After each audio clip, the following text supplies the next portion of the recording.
Welcome back, divorce me. The divorce paper is inside. I had just returned home with my newborn daughter. I was stunned by this sudden and cold rejection, and my husband tried to leave the house. I grabbed my husband's arm and demanded an explanation. What do you mean divorce? I don't understand unless you explain it to me. Nothing. It just means that I don't love you anymore. I could only despair at his words. Was I the only one who was excited about the birth of our child and the prospect of our family life together? And then my husband left the place with a large baggage, not seeing his child's face until the end. I am Nayla, a 35-year-old housewife. I am a weak person, and I started dating my husband because I was attracted to his positive attitude and his willingness to pull me into everything. A year later I got pregnant, and that's when my husband and I got married. And he said, "Wah. Wah." I finally met my little angel, weighing 6 pounds. My baby, a very healthy and adorable girl. I emailed my husband a picture of my daughter, and then I phoned him, and I couldn't believe what I was hearing from him. What's this? What? She's not cute. I mean, she looks like a monkey. What are you talking about? She's your daughter. Then my husband stopped contacting me, and no matter how many times I called him, he didn't answer. I was just in shock and couldn't understand why he would say such a thing to my child. In retrospect, my husband never showed much interest in the baby in his arms and was always on top of everything. I had always felt uneasy about him, but I was so busy enduring the terrible morning sickness that I pretended not to notice his indifferent attitude. During the hospitalization period after the birth, my husband did not show up at the hospital, and my anxiety grew even greater. I was sure that Walter would change once he met this baby. I chanted the same words over and over again like an incantation and told myself so. But my wish never came true. My husband disappeared without me and our newborn daughter. I had no one to turn to at a time like this, so what was I going to do? I have no parents, and the only relatives I have are my parents-in-laws. My father-in-law is a quiet man and treats me very kindly, while my mother-in-law is very harsh, and I honestly had a bad feeling about her. Nayla, how long are you going to be a housewife? What? Don't be lazy just because you're pregnant. Don't depend on your husband, get a job and work. But Walter wants me to take care of the family. I don't want to hear excuses. From now on, you'll have to manage both childcare and work. Is that clear? In this tone, my mother-in-law and I were not on the best of terms, so I knew I couldn't rely on my parents-in-laws. I could only lament the situation, but anyway, I opened the front door and went inside to put my daughter to sleep in her cot. However, there was a strange sight spreading out before me. What is this? The crib, baby equipment, and furniture I had prepared for my daughter were all gone. All that was left was my few belongings, and the divorce papers were on the floor. I couldn't stand there and collapsed to the floor. Then I received a phone call from my husband. Maybe the divorce was just a bluff. Maybe he'll reconsider and come home. I immediately picked up the phone in sweet anticipation. Hello? Where are you? You need to get home. I forgot to tell you, I sold that house. You can leave tomorrow. You're lying. What are we supposed to do? Go homeless or something? I was shocked. How much pain does my husband have to put me through? I couldn't hold back my sobbing and demanded an explanation from him. He told me he was divorcing me out of the blue, and he even took me to his house. What did I do? Did you even look in the mirror when you got pregnant? What do you mean? Every day you look so pale, I thought I was living with a ghost. Hesniggers and continues, this time in a colder tone of voice. I married you because you are a woman who listens to everything I say. But now I regret it. What? I'm divorcing you because I'm tired of your introvert. That's not fair. You're too selfish. I have nothing more to say to you. Get your stuff and get out of that house. Goodbye. At that time, I felt hatred towards my husband for the first time. But no amount of blaming my husband would change the situation. I was lethargic, but first I decided to leave the house to buy diapers and milk, which I had run out of. However, my daughter, who had been sleeping peacefully until a few minutes ago, suddenly started crying and would not stop no matter how much I tried to soothe her. My daughter must have sensed my impatience to do something for her after being betrayed by my husband and losing our house. I was sitting on a bench in a nearby park, trying to calm her down, when an unexpected person appeared. You can't let a baby out of the house when it's less than a month old. How insane you are. You should know you're a mother now. What, your mother-in-law? You don't understand anything at all. How are you going to take responsibility if something happens to this child?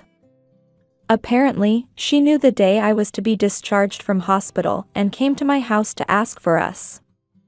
But we weren't home, so she went towards the baby's cries and found me. My mother-in-law cursed me a lot, and at the same time I was filled with all sorts of emotions, and I started to cry with sobs. Then I felt something warm on my back. I didn't mean to make you cry. But why are you here? Where's Walter? You have to explain to me what happened. My mother-in-law is gently rubbing my back, trying to soothe me. Bewildered by the kindness of her, which I had never seen before, I slowly told her what had happened. Walter did that. It's unforgivable. If you don't have a place to live for the time being, come to my house. But it's fine. Come on, I'll take your luggage, let's go. She urged me to go to her house. And as soon as we arrived, she uttered the surprising words. Let's go and live together. What? Because you have nowhere to go, don't you? Are you going to be homeless with a baby? At least here you can shelter from the wind and rain and eat. Let's do it. I could not hide my confusion.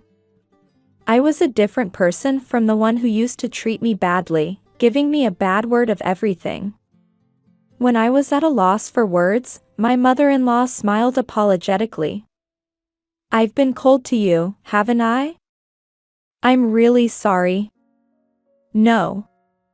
I told Walter a lot that he should be aware that he was going to be a father. I'm sorry that I couldn't help you. It's not your fault. Raise your head. She dropped her shoulders in disappointment, bowed her head to me and would not lift it. I was in a panic, but decided to ask her the question that had occurred to me. I always thought you hated me. That's why you are cold to me. But is there another reason for that? That, you know, I couldn't stand to be there because it was like looking at myself in the past. Here I came to know a fact that I had never known before. That quiet and gentle father-in-law was an unfaithful man when he was younger. And her husband, who resembled his character, also often had problems with women. Finally, my mother-in-law said, I just wanted you to be a strong and tough mother. That's why I've been so hard on you. I repeatedly told you on foot to get a job so that if we ever got divorced, we wouldn't have to worry about making ends meet. All of her prickly words had a meaning. I was filled with gratitude to know that she was really a warm-hearted person. But why didn't you divorce your husband? If it were me, I wouldn't be able to stand the affair. I would have divorced for sure. That's because, you see, I've been the one who has been supporting the family finances all these years. And by that you mean? He looked down on me, who was a housewife at the time, and kept taking women from me. But I felt a sense of defeat, so I started working too. Then I started earning more than my husband. He didn't want to give up our rich life and he didn't want me to divorce him, so he became obedient himself. So that's what your father-in-law looks like now, after he's repented.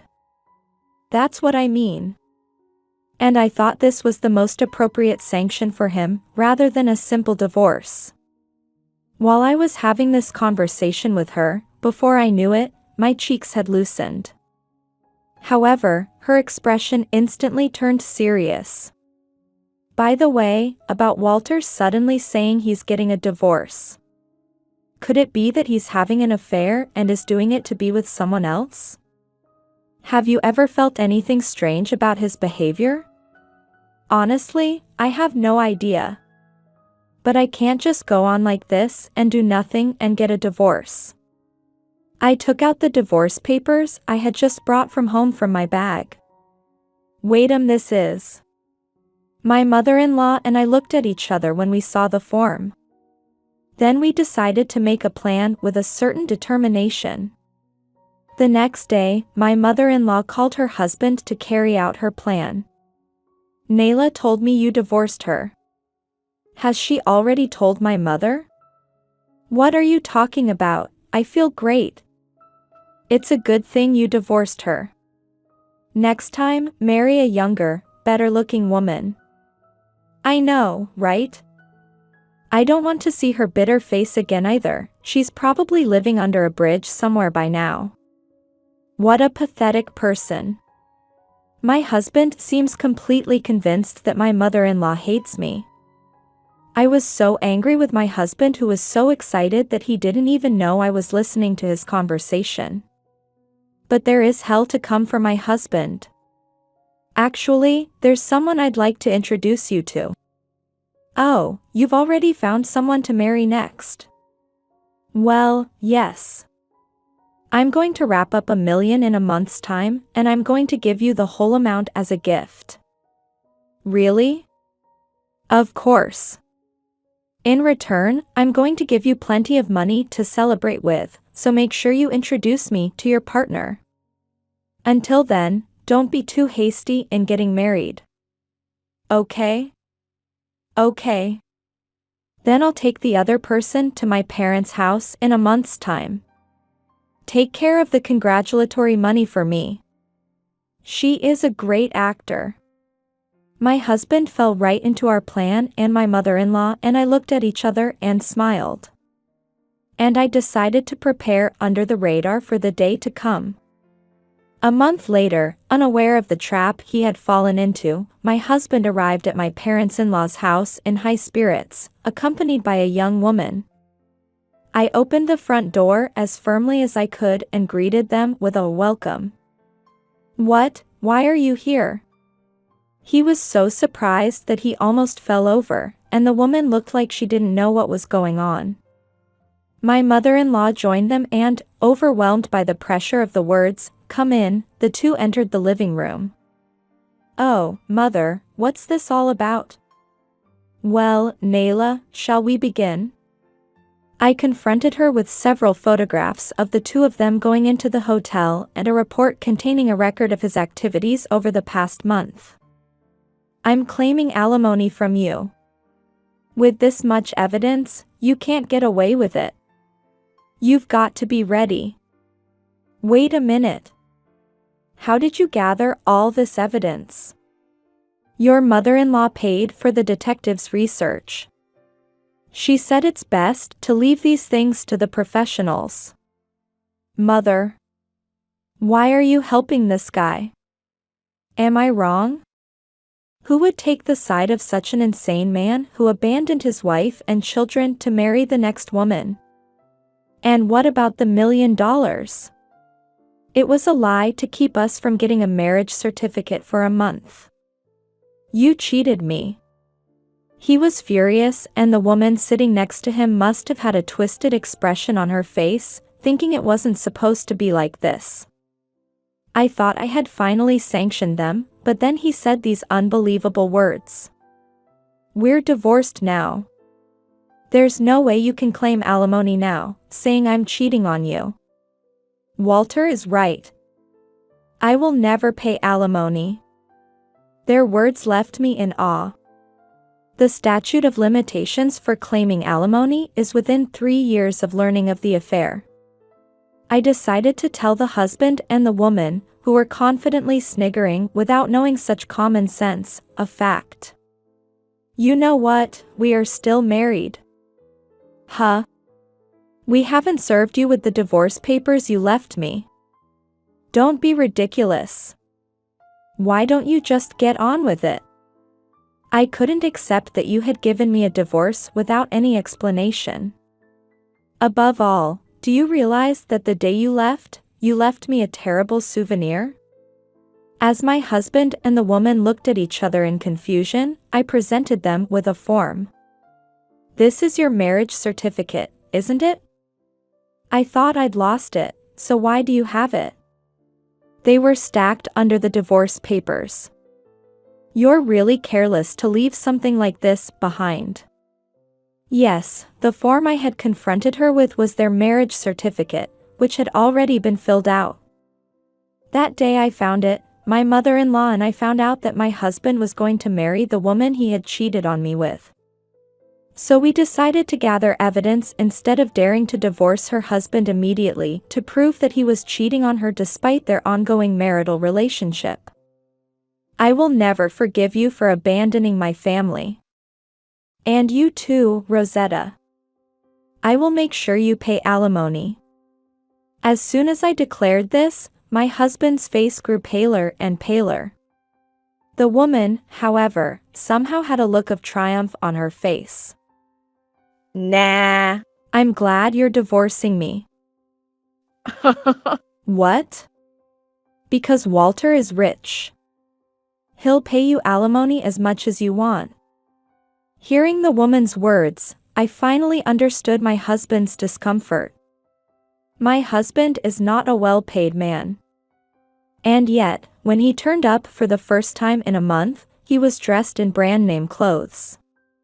He must have pretended to this woman that he was rich. I assumed that he had sold his furniture, baby stuff and even his house to pay off his affair partner. So I decided to tell the truth to the woman with her nose in the air. Unfortunately, this man is not rich. What are you talking about? His take-home pay is about $1,800. His income is low for his age. I'm sure of it, because I'm his wife. What? It's totally different from what I heard. Wait, Walter, is this woman's story true? What's wrong? You look like a ghost with your face so pale. The woman was furious, perhaps fed up with her husband's inability to say anything. I cancel our engagement. I have no use for a man without money. Wait a minute. Please, don't abandon me. Don't abandon me. I had never seen my husband in such a pathetic state. As soon as the woman told him she was breaking off the engagement, her husband got down on his knees, crying and trying to beg for forgiveness. I became increasingly angry at the sight of her and shouted loudly, interrupting their conversation. That's enough. If you want to fight, do it somewhere else. Get out of here right now. The two were startled by the sudden shouting and suddenly became quiet. Then my mother-in-law, who had been silent for a long time, finally opened her mouth. Walter, you are no longer my son. Mother? What do you mean by that? I'm saying I'm insulating you. Take that woman and leave now. Don't you ever show yourself to us again. Okay. The two of them straightened up in fear of me and my mother-in-law's demonic form.